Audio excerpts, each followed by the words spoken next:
બગવાડાથી રેતીના ડમ્પરની આડમાં લઈ જવાતો 45 લાખનો દારૂ ઝડપ્યો।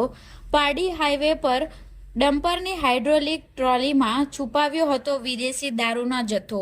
જિલ્લા એલસીબીએ ચાલકની કરી ધરપકડ। સોમવારના રોજ 6:30 કલાકે નોંધાયેલી ફરિયાદની વિગત મુજબ વલસાડ જિલ્લામાં પ્રોહિબિશનની પ્રવૃત્તિઓને નાબૂદ કરવાની ઝુંબેશ અંતર્ગત વલસાડ એલસીબીની ટીમે પારડીના બગવાડા ટોલનાકા પાસે બાતમીના આધારે વોચ ગોઠવીને રેતી ભરેલી હાઈવા ડમ્પરની નીચે છુપાવેલો લાખોનો વિદેશી દારૂ ઝડપી પાડ્યો છે।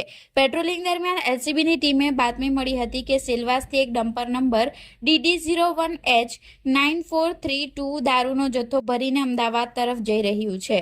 પોલીસે બગવાડા ટોલનાકા પાસે શંકાસ્પદ ડમ્પરને અટકાવી તપાસ કરતા ઉપરના ભાગે રેતી ભરેલી જોવા મળી હતી। જો કે હાઇડ્રોલિક ટ્રોલી ખાલી કરાવતા રેતી નીચે સંતાડેલા ભારતીય બનાવટના વિદેશી દારૂ અને બિયરના કુલ 469 બોક્સ મળી આવ્યા હતા। પોલીસે ઘટના સ્થળેથી કુલ 15,552 નંગ બોટલ જેની કિંમત 45,67,080 અને હાઈવા ડમ્પરની કિંમત 15 લાખ, મોબાઈલ ફોન મળી કુલ 60,72,080 રૂપિયાનો મુદ્દામાલ કબજે કર્યો છે।